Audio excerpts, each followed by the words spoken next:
인생을 살면서 누구나 적어도 한 번쯤은 과거를 회상하기 마련입니다.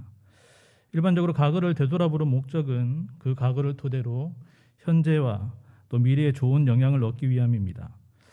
그러나 현재의 상황이 좋지 않을 때 과거의 좋은 때를 떠올리면 오히려 현실에 악영향을 받을 수도 있는데, 요즘 말로 하면 현타가 오는, 즉 현실의 비참함을 분명하게 자각하여 그 고통과 슬픔이 더해지게 되는 것입니다. 오늘 본문에 나오는 욥 또한 너무나도 고통스러운 현실 가운데 과거에 좋았던 때를 회상하면서 위험천만한 줄타기를 시작했습니다. 그러나 한 가지 소망이 있는 것은 그 과거의 때를 하나님이 나를 보호하시던 때라고 욥이 말하고 있다는 것입니다. 이는 과거 욥의 삶 가운데 역사하셨던 하나님께서 너무나 괴로운 현실의 상황과 캄캄한 미래에도 동일하게 역사하실 것이라는 욥의 한 가닥 희망을 내포한 표현이라 할 수 있습니다. 그러나 과거 욥을 보호하시던 하나님께서는 욥의 그런 희망보다 더 큰 일을 시작하고 계셨습니다. 사실 온전하며 악에 떠난 자라고 하나님의 인정함을 받은 욥이었지만, 그렇다고 해서 욥의 신앙이 100% 완전한 것은 아니었습니다. 때문에 욥은 자신의 신앙의 틀 안에서 미처 보지 못하고 또 알지 못했던 것들이 있었고, 하나님께서는 그것을 깨닫게 하사 신앙의 진보를 이루기 원하셨습니다. 그리고 그 작업은 세 친구들과의 긴 논쟁을 거치면서 이미 조금씩 진행되고 있었습니다. 그리고 오늘 본문에 욥이 풍자하여 이르되라고, 즉 욥이 세 친구들에게 자신의 마지막 말을 시작하면서 과거를 회상하며 또 30장과 31장에서 현실을 직시해가는 과정 속에서 그리고 미래의 역사하시는 하나님을 더욱 분명히 알고 깨닫게 되는 문을 열고 계셨던 것입니다. 그렇다면 욥을 비롯한 성도들의 신앙의 진보를 위해서 우리가 반드시 바로 세워야 할 신앙의 자세는 무엇인지 오늘 본문을 통해 함께 은혜를 나누기를 원합니다. 첫째로, 성도는 형통할 때나 고난당할 때나 언제나 하나님과 동행함이 참된 축복임을 명심해야 합니다. 우리 본문 2절에서 6절의 말씀을 다 같이 합독하겠습니다. 시작. 나는 지난 세월과 하나님이 나를 보호하시던 때가 다시 오기를 원하노라. 그때에는 그의 등불이 내 머리에 빛이었고 내가 그의 빛을 힘입어 암흑에서도 걸어 다녔느니라. 내가 원기왕성하던 날과 같이 지내기를 원하노라. 그때에는 하나님이 내 장막에 기름을 발라주셨도다. 그때에는 적는 자가 아직도 나와 함께 계셨으며 나의 젊은이들이 나를 둘러 있었으며 저주로 내 발자취를 씻으며 바위가 나를 위하여 기름 시내를 쏟아냈으며. 아멘. 현실의 고난 가운데 욥이 가장 먼저 떠올린 과거의 순간은 지난 세월, 즉 수개월 전 고난당하기 전 형통의 때였습니다. 그런데 욥은 그때를 떠올리며 하나님이 나를 보호하시던 때라고 말하고 있습니다. 즉 욥은 하나님께서 자신과 함께 하시며 생명뿐만 아니라 삶의 모든 부분에 마치 울타리를 두르듯이 지켜 보호하셨다고 회상하면서 그때로 돌아가기를 간절히 소원하고 있는 것입니다. 그리고 덧붙이기를 그때에는 그의 등불이 내 머리에 빛이었고 내가 그의 빛을 힘입었다고 했습니다. 여기 등불과 빛은 하나님의 은혜로 말미암아 욥에게 주어진 번영과 행복을 말하는 것으로, 그로 인해 욥은 암흑 같은 어려움이 비록 없지는 않았지만 넉넉히 이기고 걸어갈 수 있었습니다. 더불어 그때야말로 하나님이 인정하셨듯이 욥이 온전한 삶을 살았던 원기왕성하던 날이었습니다. 또한 욥은 그때에는 하나님이 내 장막에 기름을 발라주셨도다라고 했는데, 이는 하나님께서 욥과의 친밀한 교제 가운데 욥의 집과 그에 속한 모든 것에 은혜를 베풀어 주셨음을 말합니다. 즉 전능자 하나님께서 아직도 나와 함께 계셨으며 라고 욥이 말할 정도로 하나님께서는 욥과 늘 함께 하셨고 나의 젊은이들이 나를 둘러 있듯 10명이라는 자녀의 복을 주셨으며 가축의 젖으로 발자취를 씻고 또 바위 위 감람나무에서 나온 기름을 시내에 쏟아내듯 많은 가축과 감람나무 등 풍요로운 삶을 살게 해주셨습니다. 이렇게 욥은 과거 형통함의 축복이 바로 하나님으로 말미암았음을 잘 알고 있었습니다. 그런데 여기서 주목해야 할 것은 욥은 하나님이 주신 축복의 결과물이 가득했던 그 시간으로 단순히 돌아가기만을 원하지 않았다는 것입니다.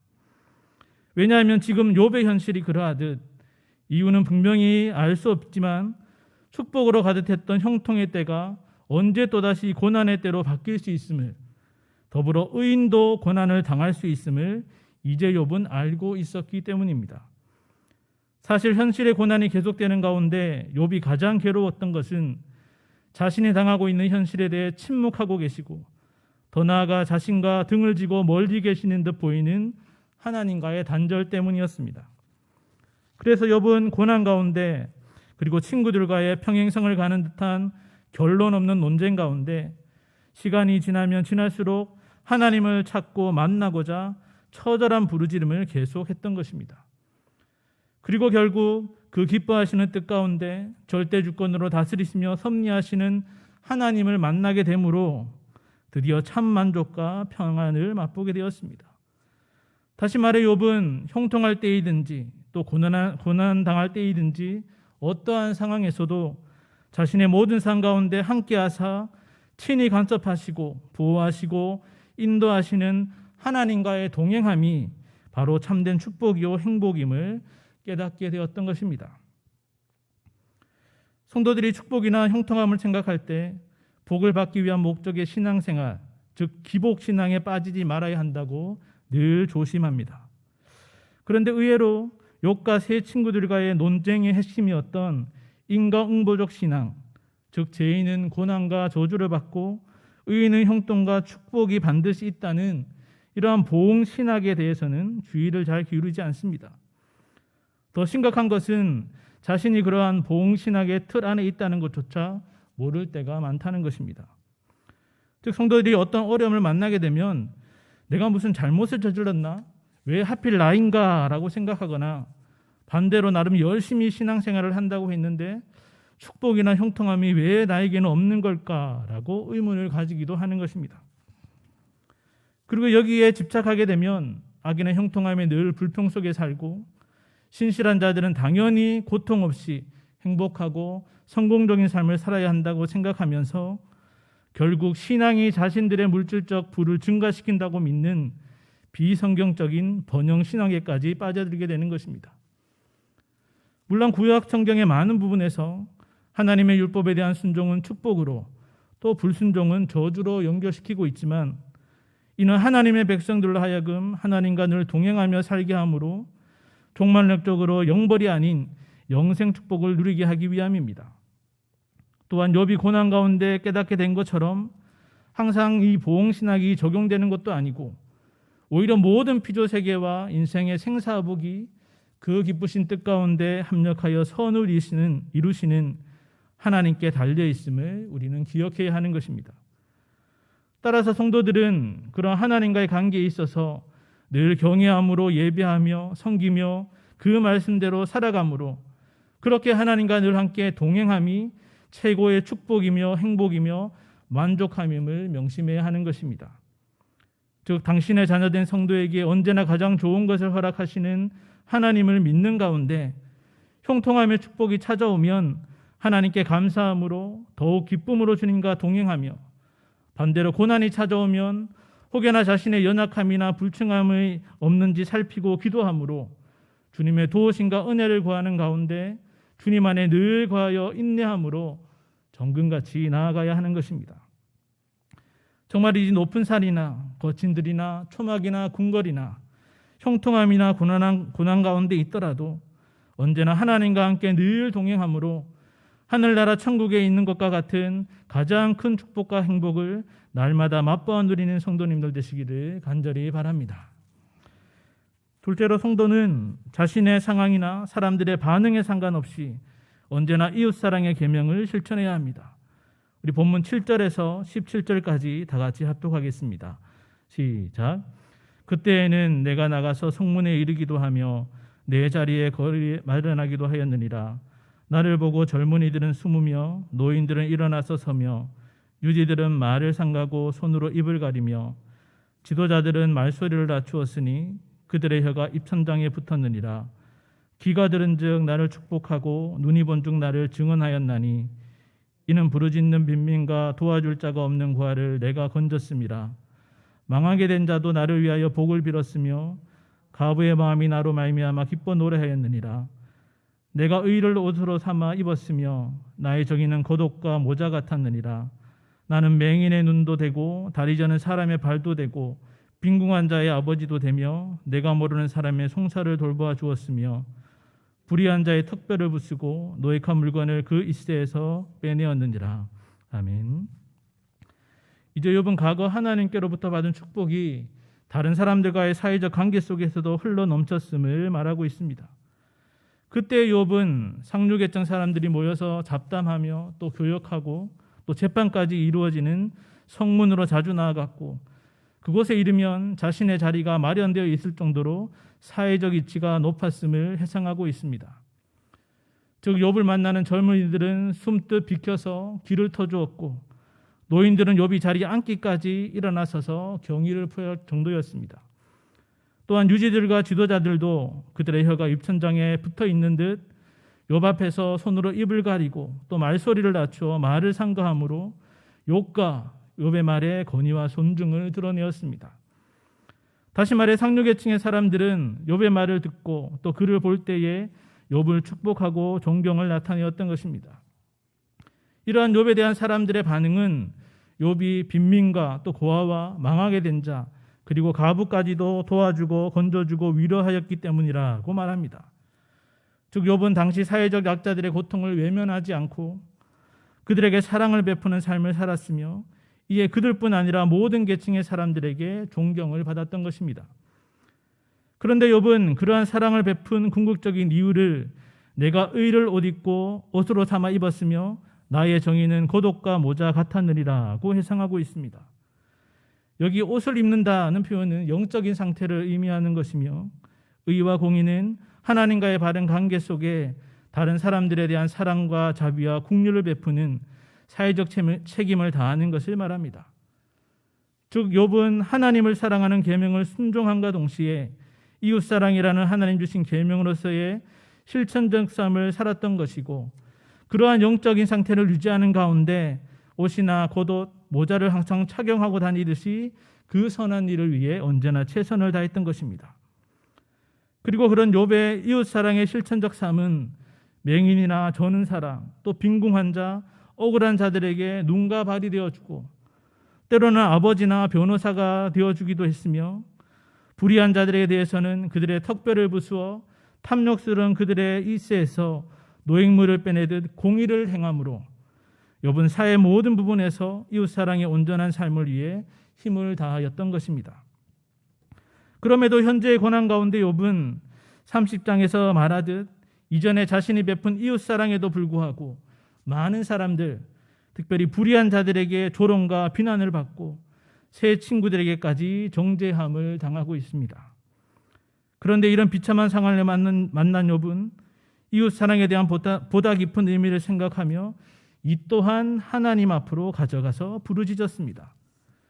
그리고 이에 대해 하나님께서는 마지막 42장에서 욥의 공경을 돌이키시기 전, 즉 여전히 욥이 고난 가운데 있을 때에 자신을 정죄함으로 가장 배신감을 들게 했던 새 친구들의 죄에 대해 번제와 기도의 사명을 감당케 하셨고 또 그 기도를 하나님께서 기쁘게 받으심으로 이웃사랑에 대한 욥의 고민을 해결해 주셨습니다.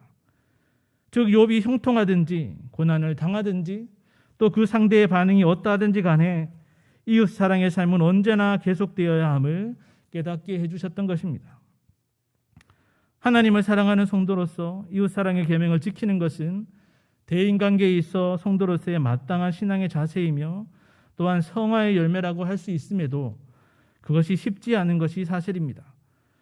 가장 먼저 기억해야 할 것은 하나님과의 수직적인 관계가 잘 되어 있다면 이웃사랑에 대한 수평적인 관계까지 잘 이어지는 것이 정상이라는 것입니다. 만약 어느 한쪽으로 치우쳐 있다면 그것은 분명 어딘가 문제가 있으니 우리는 스스로 영적인 점검을 해봐야 합니다. 또한 이웃사랑의 계명이 여러 형태로 나타날 수 있겠지만 궁극적이고 최고의 이웃사랑은 복음을 전하여 영혼을 구원함으로 하나님께 영광 돌림에 있음을 명심해야 합니다. 만약 궁극적인 영혼 구령을 목적하지 않는 이웃사랑은 남에게 없는 것이 내게 있다고 뻐기는 자기 자랑과 자기 만족이요. 결국 그것은 자기의를 드러내는 것뿐입니다. 오히려 성도는 이웃에게 없는 것이 내게 있다는 것을 감사하고 또 기뻐하면서 하나님께서 우리에게 허락하시고 맡기신 것들을 청지기적 사명을 가지고 그들에게 나누어야 합니다. 설령 우리가 아무것도 가진 것도 또 나눌 것도 없다고 생각될 때에도 무엇보다 성도된 우리에게는 불신 이웃에게 없는 예수님의 십자가 사랑으로 말미암는 가장 값진 생명의 복음과 영생이 있음을 명심하고 그 기쁨을 나누어야 하는 것입니다. 즉 성도로서 이웃사랑은 우리가 형통할 때나 또 가난할 때나 평안할 때나 어려울 때 어떤 상황에서도 언제나 지켜야 할 계명임을 잊지 말아야 하는 것입니다. 특별히 내 몸을 사랑한 같이 이웃을 사랑함에도 무시와 냉소와 조롱과 비방과 같은 사람들의 반응에 주눅들거나 낙심하지 말고 또 그렇다고 그것을 핑계 삼아 이웃 사랑을 결코 멈추어서도 안 됩니다. 오히려 복음을 전하면은 항상 고난과 핍박이 따르듯이 이웃 사랑의 궁극적인 목적이 영혼 구령임을 기억하면서 온갖 조롱과 비방과 핍박을 받으면서도 골고다 언덕길을 오르사 죽기까지 십자가 사랑을 성취하신 예수님처럼 우리도 각자에게 맡겨진 십자가 그 수평적 무게를 견디며 나아가야 하는 것입니다. 정말이지 예수님께서 구속사역의 성취 가운데 언제나 이웃사랑의 본을 보이셨음을 기억하고 나와 주변의 상황이 어떠하든지 하나님 사랑함의 증거인 이웃사랑의 계명을 언제나 행함으로써 그 마땅히 지켜야 할 일, 그 작은 일에 충성하여 함으로 주님의 칭찬을 받는 성도님들 되시기를 간절히 바랍니다. 셋째로 성도는 자신을 의지하지 않고 언제나 하나님의 인도하심을 따라 살아야 합니다. 우리 본문 18절에서 25절의 말씀을 다 같이 합독하겠습니다. 시작. 내가 스스로 말하기를 나는 내 보금자리에 숨을 거두며 나의 날은 모래알같이 많으리라 하였느니라. 내 뿌리는 물로 뻗어나가고 이슬이 내 가지에서 밤을 지내고 갈 것이며 내 영광은 내게 새로워지고 내 손에서 내 화살이 끊이지 않았노라. 무리는 내 말을 듣고 희망을 걸었으며 내가 가르칠 때에 잠잠하였노라. 내가 말한 후에는 그들이 말을 거듭하지 못하였나니 나의 말이 그들에게 스며들었음이라. 그들은 비를 기다리듯 나를 기다렸으며 봄비를 맞이하듯 입을 벌렸느니라. 그들이 의지 없을 때에 내가 미소하면 그들이 나의 얼굴빛을 무색하게 아니하였느니라. 내가 그들의 길을 택하여 주고 으뜸되는 자리에 앉았나니 왕이 군대 중에 있는 것과도 같았고 애곡하는 자를 위로하는 사람과도 같았느니라. 아멘. 욥은 과거 자신의 형통함과 사회에서의 유력한 지위와 명성을 근거로 삼아서 장차 자신의 미래에 일어날 일들까지도 모든 것이 좋을 것이라고 스스로 낙관했음을 해상하고 있습니다. 즉 욥은 스스로 생각하여 말하기를 하나님이 주신 형통함 가운데 평안한 그의 보금자리 그 처소에서 숨을 거둘 것이고 또 모래알같이 많은 날을 사는 장수의 복을 누릴 것이라고 생각했습니다. 또한 나무가 그 뿌리와 가지에 물과 이슬이 풍성하여 잘 성장하듯이 자신과 그의 자녀와 가문이 계속 번성하게 될 것이라 여겼습니다. 또한 욥은 명성과 존경을 계속 얻어서 그의 영광은 새롭게 더해가고 손에서 화살이 끊이지 않을 정도로 더욱 힘과 활력을 얻을 것이라 생각했습니다. 이렇게 욥은 그 형통함과 영광과 힘을 장수하기까지 누리게 된다면 많은 사람들이 자신에게 소망을 두고 따르며 또 자신에게 배우고 또 자기 앞에 잠잠하게 될 것이고 또 욥이 말한 후에는 그들이 말을 거듭하지 못하듯 욥의 말은 물이 스며들듯 어느 누구도 자신의 말에 순복하지 않을 사람이 없게 될 것이라고 자신만만했습니다. 더 나아가 비를 기다리고 봄비를 맞이하여 입을 벌리듯이 그들은 욥을 간절히 찾고 그의 교훈을 사모하게 될 것이라고 생각했습니다. 그 결과 사람들이 의지할 데 없고 힘을 잃고 있을 때 그들에게 미소 한번 지어주듯 동정을 베푸면 누구나 힘을 얻고 용기를 얻게 되므로 욥의 얼굴빛이 무색함을 당하거나 무시를 당하는 일은 결코 없을 것이라고 자신했습니다. 결국 욥은 마치 군대를 이끄는 왕처럼 탁월한 지도력으로 그들의 삶의 길을 인도하고 또 안내하며 애곡하는 자를 위로하는 사람과 같이 큰 신뢰와 존경을 받는 으뜸되는 자리에 앉게 될 것이라고 여겼던 것입니다.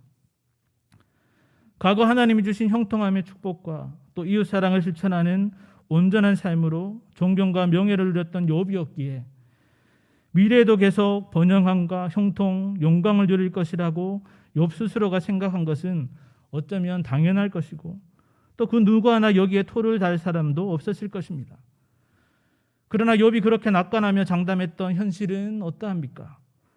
정말이지 그가 생각했던 것과는 꿈꿨던 것과는 완전히 반대로 그 모든 것이 산산조각 나고 말았습니다.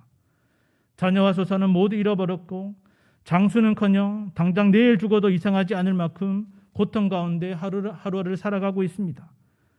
어제의 친구가 오늘의 적이 되었고 자신을 존경하며 따를 것이라 여겼던 많은 사람들의 조롱과 비난으로 욥은 수치를 당하고 있습니다. 무엇보다 이 모든 악몽 같은 상황의 시작인 고난에 대해 이해조차 할 수 없어 자신의 죄 없음만을 하나님 앞에 간곡히 주장하고 있습니다.